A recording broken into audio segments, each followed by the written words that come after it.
Hello everybody and welcome to Rolando Alfaro's American Dream. My name is Rolando Alfaro. So last time we talked about drive and how that gets you going every day. So today I figured I would switch things up a little bit and talk about me, my background, and why I call this the American Dream. So we're going to start with where I grew up as a kid. As you may or may not know, I'm an immigrant to the U.S. I am now a naturalized citizen, but prior to that I belonged to a country called El Salvador. That's where I was born. And I lived for the first 11 years of life, just about, before getting to the U.S. Now, El Salvador, as you may know, is a lot different than the U.S. First of all, it's considered a third world country. Another one is we spoke Spanish. So that's right, I had to learn English, and that was not fun. But anyways, I want to tell you about the little town where I grew up in. It was a cozy little town of about 5,000 people. Had one main road that came in and out of the town, and that was great. You can tell who was there, who was not. Not everybody had a car. Not everybody had a TV. But for the most part, it was a good little town, good atmosphere. I remember growing up with my buddies. We played tag on the street, soccer, whatever, outside until late at night without any worries of anything happening to us. So it was a great childhood. We didn't worry about anything. We would get into all sorts of trouble. And if you had to compare it to anything, it would be kind of like the 50s here in the U.S. Pick, any small town in America at that time, and that's the type of feel that it had for me. Where you can run around, depend on your neighbors for help, and that sort of thing. So it was a great environment. At the time, the country was going through a civil war, and we did see some of that, but it wasn't until I was older. Just so you know a bit about me, my grandfather was a self-made man. Everything he had was because of the sweat of his brow.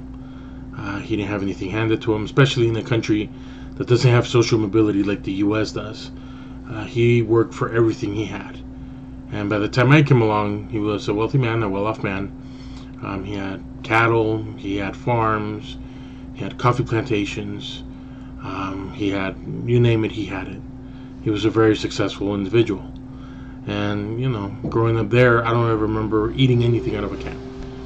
Every Friday, we would take a cow to the slaughter, and we had fresh meat, fresh milk every day. My mom would make the cheese. My grandpa would grow corn and beans and other staples. We had all sorts of fruits, some of which I don't even know what they're called in English. And something else we had too was maids. I've never made my room until I moved to this country. If I wanted something to eat, if I needed something done, I would just go tell one of our maids, hey, you know what, I'm hungry, can you make me lunch? I'll be in the living room. Or, hey, can you wash this for me? I need to take this to school tomorrow. So that was the type of childhood that I had.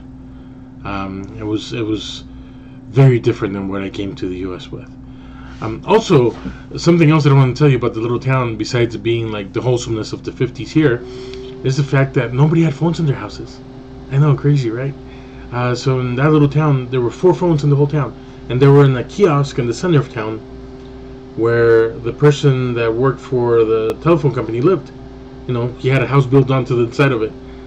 So every time anybody called, they would send a kid running to fetch you wherever you were to find you and bring you back, so you can take your phone call. I know, it's crazy, but that's how it was. I don't ever remember anybody having a phone, and until the time I left, 90, nobody had a phone, and it was weird. Also, not everybody had a car. Some people still had their carts with their oxen or their mule, and that was just life. You didn't argue it, but it was a wholesome life and a happy life. I had a great childhood, a great growing up down there, going down to the farm, especially during coffee times. Picking the coffee and loading it up and taking it and everything that came with it. Something else, my grandpa also had some horses and cattle, like I said. So we'll talk about a little bit more about that tomorrow.